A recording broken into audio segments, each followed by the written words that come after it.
Should that sad and dark chapter of my life be a reason for me now to do nothing, say nothing, and just keep quiet when my job as an elected senator of this country calls on me to take a stand and expose these people? No, Mr. President, I cannot and will not shirk from my sworn duty to ferret out the truth. I will not be silenced when I know I can contribute something to the task at hand.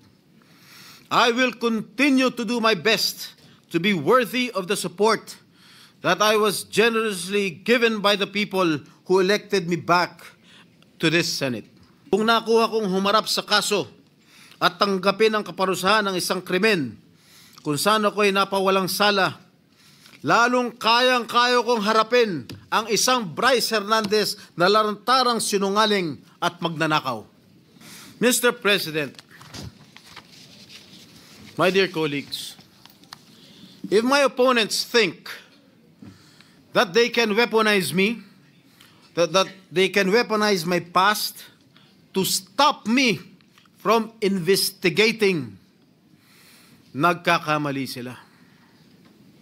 If my critics think that funding a social media campaign against me will prevent me from going after liars, thieves, and crooks, hindi nila ako kilala. My brother, Senator J.V. Ejercito, is known as the good one. Okay lang po yan, dahil kapatid ko naman siya. But let me be known as the other Strada who went after the bad ones. I will expose and relentlessly pursue the bad ones regardless of the risk, and notwithstanding the cost. Hindi ako natatakot at lalong hindi ko papayagan na gamitin ng masasamang tao ang nakaraan ko para lamang patahimikin ako. I have been jailed.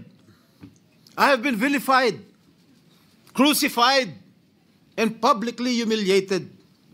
But I will never allow the likes of Bryce Hernandez to turn the tables on me. Kayo ang nasasakdal sa mata ng taong bayan, hindi ako. Mr. President, I vow never to let the masterminds and engineers of this massive defrauding of the Filipino people to silence me. Hindi pa ako tapos at lalong hindi ko kayo uurungan.